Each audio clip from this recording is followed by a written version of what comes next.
the 6-4 win in game one. Obviously, it's nice to have that as your start of the series against a team that produces a lot in terms of offense. So, from that perspective, the game plan and how you adjust, because the Angels were able to get some runs on the board late, how do you adjust for game two and game three to keep them kind of quiet?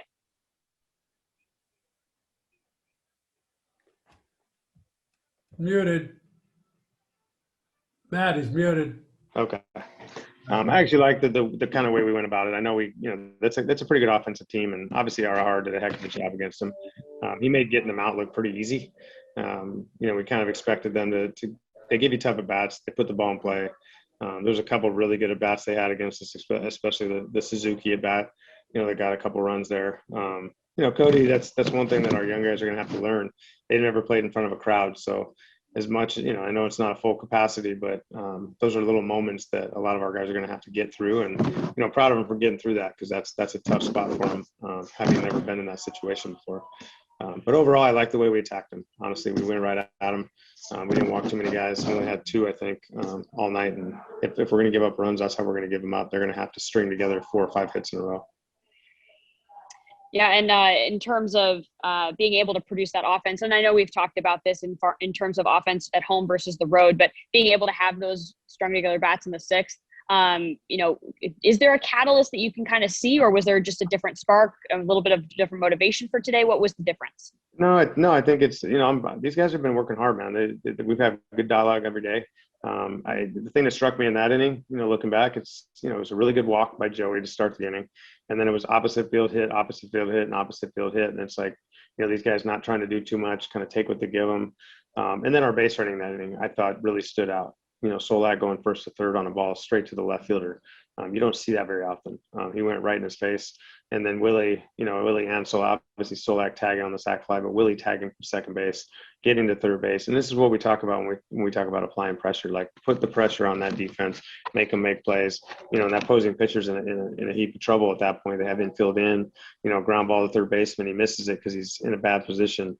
So those are little things that we discuss all the time. But, that's how we strung together that inning. It wasn't, a grand slam or a 3-run homer. It was just, using the whole field and really running the base as well.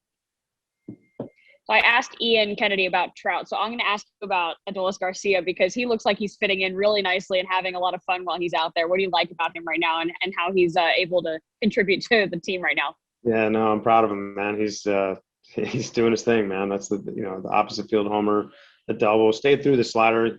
I feel like his at-bats are just getting better and better. Even the bat he struck out, he was on every pitch. He's fouling tough pitches off.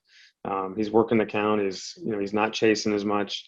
I know early on when we had him, he was chasing the ball up a little bit, but he brings a ton of energy. You see what he does, and when he robbed I don't know if it would have went out, but hit a homer and then maybe robbed a homer. It's cool, and he's running down balls in center field like he's played there his whole life. He's a special player, man, and brings a lot to the table. Thanks, Woody. Okay, let's go to Kennedy. Hey, Woody, I was just curious about when you took Kohei out in the sixth. Did you just not want him to face Ohtani, Trout, Upton again? Yeah, we kind of had him at 75 to 80, and he was right at that spot. And I didn't want to push it. He's had a good outing. Last thing I wanted to do was for Ohtani to come up and hit a homer or something crazy to happen where his outing doesn't look as good, because he basically dominated all game today. I know he's going on 4 days rest for the second time in a row. We got to keep that in mind. I think there will be a time soon enough if he kind of settles into that and he seems fine, then we'll extend him a little bit. But I think we stuck to that up to this point. And Brett Martin's obviously a really good matchup against Ohtani. He's tough on him, and obviously got the strikeout. And I just wanted to ask about Joely getting those 3, 4, 5 hitters out, or 2, 3, 4, whatever it is. Yeah.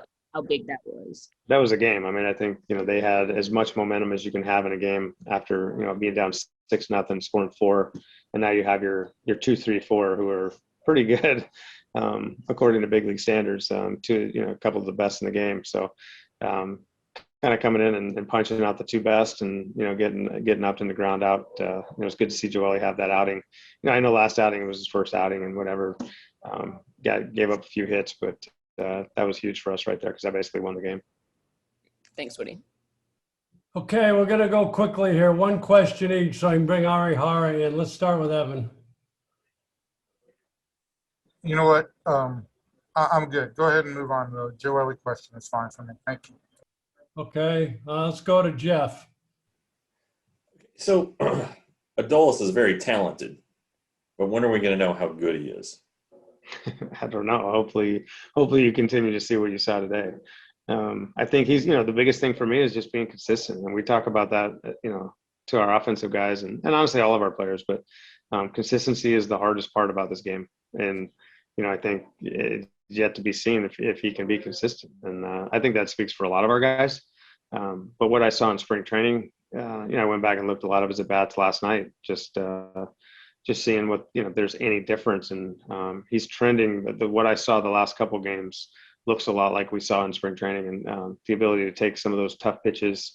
If he can do that consistently, and if he puts good wood on the ball, I mean, him and Joey are two of our strongest guys I've ever seen. So I don't know. I don't know how good he can be, to be honest with you. I think it's up to him, but he's going to get he's going to get the opportunity to be out there right now because he's earned it. Thank you. Okay, last one, Chris. Hey, I wanted to ask about Willie.